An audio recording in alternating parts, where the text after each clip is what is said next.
మొదటగా ఈ వీడియోలో మనం భగవద్గీత అధ్యాయము 1 శ్లోకము 39ను పరిశీలిద్దాం. మొదటి అధ్యాయమైన అర్జున విషాద యోగంలో అర్జునుడు తన బంధువుల మీద ప్రేమతో యుద్ధం చెయ్యలేనని చెప్పుతున్నాడు.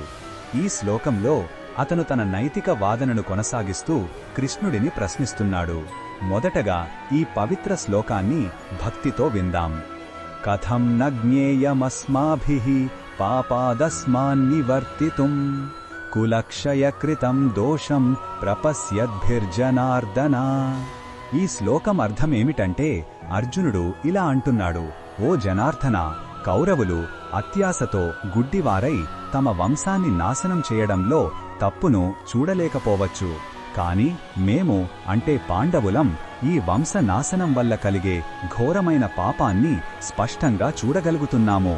అంతా తెలిసిన మనం ఈ పాపపు పని నుండి ఎందుకు వెనక్కి తగ్గకూడదు అని తన ఆవేదనను వ్యక్తం చేస్తున్నాడు. కృష్ణ భగవానుడు ఈ విషయంలో మనకు ఏమి చెప్పుతున్నాడంటే, అర్జునుడి వాదనలో కరుణ ఉన్నప్పటికీ అది కేవలం అనుబంధం మరియు మోహం నుండి పుట్టింది.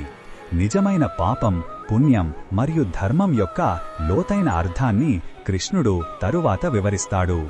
ధర్మాన్ని నిలబెట్టడానికి చేసే పోరాటంలో వ్యక్తిగత ఇష్టాయిష్టాలకు అతీతంగా ఉండాలని, కర్తవ్యాన్ని నిర్వర్తించడమే నిజమైన యోగమని భగవానుడు బోధిస్తాడు. అర్జునుడి దృష్టి కేవలం తక్షణ పరిణామాలపై ఉంది, కాని కృష్ణుడి దృష్టి ధర్మ స్థాపనపై ఉంది. ఈ బోధనను మన దైనందిన జీవితంలో ఎలా ఉపయోగించుకోవచ్చు అంటే, కొన్నిసార్లు మనకు ఎదురయ్యే సమస్యలకు సులభమైన పరిష్కారం వాటి నుండి పారిపోవడంలా అనిపిస్తుంది.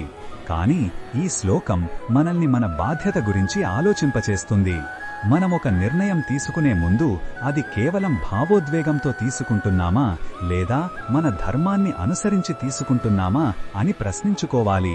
కష్టంగా ఉన్నా సరే సరైన పని చెయ్యడం వల్ల దీర్ఘకాలంలో మంచి జరుగుతుంది.